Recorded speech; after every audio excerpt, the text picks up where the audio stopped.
MK Modi learning management system में आपका स्वागत है। एडिटिंग सेक्शन में अगली कमांड जो हमारे पास अवेलेबल है वो है फिल। आप किसी भी तरह की सीरीज फिल कर सकते हैं एक्सेल में। उदाहरण के तौर पे जैसे मैं एक नंबर इंसर्ट कर ले, प्लस का निशान आ जाएगा। मैं अगर लेफ्ट क्लिक दबा के नीचे की तरफ खींचता हूं तो सेम नंबर रिपीट हो जाएगा। मान लीजिए कोई मैं दो नंबर पिक करता हूं, दोनों को सिलेक्ट करता हूं और फिर से कॉर्नर पे क्लिक करके, इसमें ध्यान दीजिएगा मैंने दो नंबरों को दोनों को सिलेक्ट किया है, फिर ड्रैग किया है तो दोनों का जो अंतर था उस अंतर के आधार पे आगे सीरीज बढ़ती चली जा रही है। इस तरह से आप इस सीरीज फिल कर सकते हैं। इसके अतिरिक्त आप मंडे, ट्यूसडे या जनवरी फरवरी की सीरीज भी बना सकते हैं। देखिए इसमें अगर मंडे फुल स्पेलिंग के साथ लिखता हूं तो उसकी सीरीज भी बना सकता हूं। इस तरह से जनवरी फरवरी की भी। इसके अतिरिक्त मैं इस कार्य के लिए फिल कमांड का प्रयोग भी कर सकता हूं। जैसे देखिए मैंने सिर्फ एक नंबर प्रेस किया और एरिया सेलेक्ट कर लिया जहां तक मैं सीरीज चाहता हूं। फिल के ड्रॉप डाउन बॉक्स पे क्लिक किया, क्योंकि मैंने नीचे की तरफ सिलेक्शन किया है तो डाउन पे क्लिक कर दूंगा। आप जिस दिशा में सिलेक्शन करते हैं उस दिशा में क्लिक कीजिएगा। जैसे मैं डाउन पे क्लिक करता हूं तो वही नंबर सारी सीरीज में आ जाएगा। इसी तरह से अगर मैं कोई भी दो नंबर लेके फिर से सीरीज सिलेक्ट करता हूं, फिल पे जाएं, सीरीज पे चले जाएं, यहां पे आपके पास देखिए उसने खुद ही स्टेप वैल्यू 2 पिक कर लिया है। आप जैसे ओके करेंगे सीरीज आपके पास अवेलेबल हो जाएगी। इसके अतिरिक्त फिर से सीरीज सिलेक्ट की मैंने, फिल पे गया, मैं सीरीज पे जाता हूं, यहां मैं स्टॉप वैल्यू दे देता हूं 100 और लीनियर के बजाय ग्रोथ पे क्लिक कर देता हूं। जैसे ओके करता हूं तो देखिए ध्यान से मल्टीपल टाइम्स देखिए गुना करते हुए ये आगे बढ़ता जा रहा है, क्योंकि इसे पता है नेक्स्ट नंबर 100 आएगा तो उससे पहले ये रुक गया है। इस प्रकार से आप अपनी आवश्यकता अनुसार सीरीज बना सकते हैं। सीरीज डेट के लिए भी प्रयोग की जा सकती है। जैसे उदाहरण के लिए देखिए मैंने उदाहरण के लिए डेट लिख दी है। एरिया में सिलेक्ट कर लेता हूं जहां तक मुझे सीरीज चाहिए। ध्यान दें इसमें 10वां महीना है, 20 तारीख है और 2011 साल है।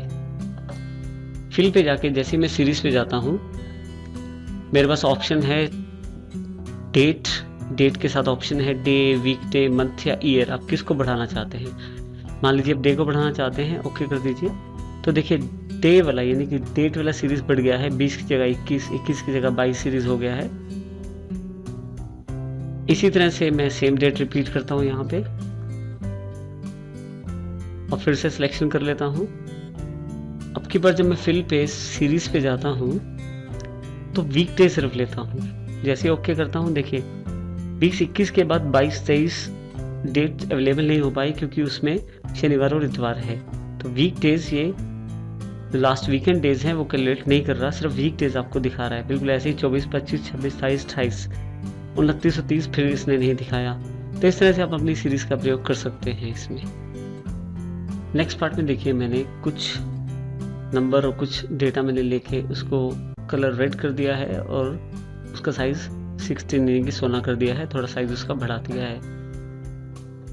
मैं क्लियर ऑप्शन के द्वारा इसको नॉर्मल टेक्स्ट में बदल सकता हूं और इसकी फॉर्मेटिंग भी चेंज कर सकता हूं। मेरे पास काफी सारे ऑप्शन है क्लियर में। जैसे सबसे पहले ऑप्शन है क्लियर फॉर्मेट्स। अगर मैं इसका प्रयोग करता हूं तो रंग उड़ जाएगा अक्षरों का और उसका साइज भी नॉर्मल हो जाएगा। देखिए तो अगर आप किसी अक्षर से उसकी फॉर्मेटिंग हटाना चाहते हैं तो क्लियर फॉर्मेटिंग का प्रयोग कीजिए। क्लियर कंटेंट, अगर आप चाहते हैं जो टेक्स्ट लिखा है उसे हटाना है तो क्लियर कंटेंट पे क्लिक कर दीजिए, कंटेंट चला जाएगा। इसी तरह से अगर आप चाहते हैं कि फॉर्मेटिंग और कंटेंट सब कुछ चला जाए तो क्लियर ऑल कर दीजिए। ठीक है, इस प्रकार से आप क्लियर का प्रयोग कर सकते हैं। इसके अतिरिक्त आप कमेंट्स और हाइपरलिंक्स को भी यहीं से क्लियर कर सकते हैं। नेक्स्ट सेक्शन जो हमारे पास अवेलेबल है वो है सॉर्ट एंड फिल्टर के रूप में। देखिए यहाँ मैंने अपना एक बनाया हुआ टेबल सेलेक्ट किया है। टेबल सेलेक्ट करने के पश्चात सॉर्ट एंड फिल्टर पे जैसे क्लिक करूंगा मेरे पास काफ़ी सारे ऑप्शन अवेलेबल हो जाएंगे। सबसे पहला ऑप्शन है sort A to Z ascending order में। जैसे मैं इस पर क्लिक करता हूँ, अब ध्यान दीजिएगा फर्स्ट जो मेरा कॉलम था उसमें नाम जो है वो ऑर्डर में अवेलेबल हो गए हैं। इसी तरह से मैं सॉर्ट Z to A करता हूँ तो रिवर्स ऑर्डर, यानी कि Z से A वाली साइड से नाम आपके सॉर्ट हो गए हैं, जिसे हम डिसेंडिंग ऑर्डर भी कहते हैं। आप चाहें तो किसी अन्य कॉलम को भी सॉर्ट कर सकते हैं। उसके लिए आप कस्टम सॉर्ट पे चले जाएं, किस कॉलम को सॉर्ट करना है उस पर क्लिक करें। जैसे मैं चाहता हूं मैथमेटिक्स के नंबर के अनुसार सॉर्ट करना, और ये बता दीजिए कि सॉर्ट किस प्रकार से करना है, किस ऑर्डर में करना है। मैं स्मॉलेस्ट टू लार्जेस्ट ले लेता हूं और इसे ओके कर देता हूं। देखिए अब मैथमेटिक्स के अनुसार सब चीज़ें सॉर्ट हो गई हैं। उसी के अनुसार यहाँ नाम भी बदल जाता है, उसी के अनुसार बाकी सीरीज भी इसकी बदल जाती है। इस प्रकार से सॉर्ट एंड फिल्टर का प्रयोग कर सकते हैं। इसके अतिरिक्त फिल्टर का प्रयोग करने के लिए हमारे पास सबसे पहले मैं सिलेक्ट कर लेता हूँ अपने टेबल को। सॉर्ट एंड फिल्टर पे क्लिक करूंगा। फिल्टर पे जैसे मैं क्लिक करूंगा मेरे पास कुछ ड्रॉप डाउन बॉक्सेस अवेलेबल हो जाएंगे एक्सेल में। जैसे मैं इस पर क्लिक करूंगा देखिए यहाँ पे काफ़ी सारे ऑप्शंस अवेलेबल हैं सॉर्टिंग के लिए भी और इसके अलावा सिलेक्शन के लिए भी।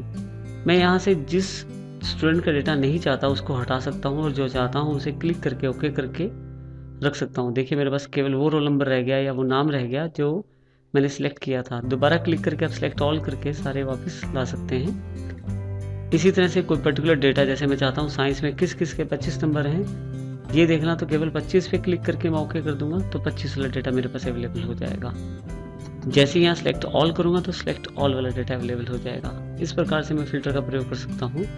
फिल्टर हटाने के लिए आपको वहीं दोबारा फिल्टर पे क्लिक करना पड़ेगा, आपका फिल्टर हट जाएगा वहाँ से। नेक्स्ट ऑप्शन जो हमारे पास अवेलेबल है वो है फाइंड और सिलेक्ट के रूप में। देखिए हमारे पास यहाँ काफ़ी सारे नाम दिए गए हैं। मैं चाहता हूँ रवि नाम को ढूंढना। सबसे पहले सेल पे मैंने सिलेक्ट किया, यहाँ से फाइंड और सिलेक्ट पे जाके जैसे ही फाइंड पे क्लिक करता हूँ एक बॉक्स अवेलेबल हो जाएगा जो मेरे से पूछेगा फाइंड वर्ड, किसको ढूंढना है।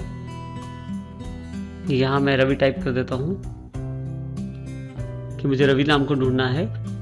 यहाँ से फाइंड नेक्स्ट क्लिक कीजिए। देखिए रवि को सिलेक्ट कर लिया इसने। दोबारा जहाँ भी उसे फाइल में रवि मिलेगा तीसरी बार फिर भी उसे जहाँ रवि मिलेगा फाइंड नेक्स्ट। इस तरह से रवि जहाँ जहाँ भी है वहाँ वहाँ आपको दिखा दे। आप यहाँ फाइंड ऑल क्लिक करें तो देखिए सेल के रेफरेंसेस आपको मिल जाएंगे, कौन कौन से सेल पे रवि अवेलेबल है। रवि अवेलेबल है A4 सेल पे, रवि अवेलेबल है H33 पे, रवि अवेलेबल है J106 पे। इस तरह से आप डायरेक्ट इन पे क्लिक करके भी उस पर्टिकुलर वैल्यू पे जा सकते हैं। आप चाहें तो यहाँ से रिप्लेस का प्रयोग भी कर सकते हैं। रिप्लेस में आप चाहें तो ऊपर जो वैल्यू दी है उसको नीचे वाली वैल्यू से बदल सकते हैं। फाइंड वर्ड को आप रिप्लेस विद से बदल सकते हैं। जैसे मैं रवि को यस से बदलना चाहता हूँ, अगर आप रिप्लेस करते हैं तो देखिए एक एक वैल्यू रिप्लेस होगा। अगर रिप्लेस ऑल करते हैं तो इकट्ठे जितने भी जिस जगह रवि था वहाँ यश लिखा आ जाएगा और ये आपको लास्ट में ये बता देगा कि इसने कितनी रिप्लेसमेंट्स की हैं। ओके करते ही फाइनली आपके पास रिप्लेसमेंट्स अवेलेबल हो जाएंगी। आप ध्यान से देखें तो जहाँ जहाँ रवि था वहाँ वहाँ यश अवेलेबल हो गया है। अगला ऑप्शन जो हमारे पास अवेलेबल है वो है गो टू के रूप में। गो टू पर जैसे आप क्लिक करते हैं आप किसी पर्टिकुलर रेफरेंस यानी कि किसी पर्टिकुलर कॉलम या किसी पर्टिकुलर सेल या किसी पर्टिकुलर एड्रेस पे जा सकते हैं। जैसे ही यहाँ पे मैं A10 प्रेस करके ओके करता हूँ, देखिए A10 जो सेल है वो सिलेक्ट हो गया है। इसी तरह से गो टू पे दोबारा जाके मैं यहाँ अगर D5000 सेल सिलेक्ट करता हूँ तो जैसे ओके करता हूँ मेरे पास D5000 सिलेक्ट हो गया है। इस तरह से मैं इसका प्रयोग कर सकता हूँ गो टू का। इसके अतिरिक्त भी हमारे पास फाइंड और सिलेक्ट में काफ़ी सारे ऑप्शन हैं। जैसे आप फार्मूला ढूंढ सकते हैं, कमेंट्स ढूंढ सकते हैं और कॉन्स्टेंट्स और डेटा वैलिडेशन पे भी इसका प्रयोग किया जा सकता है।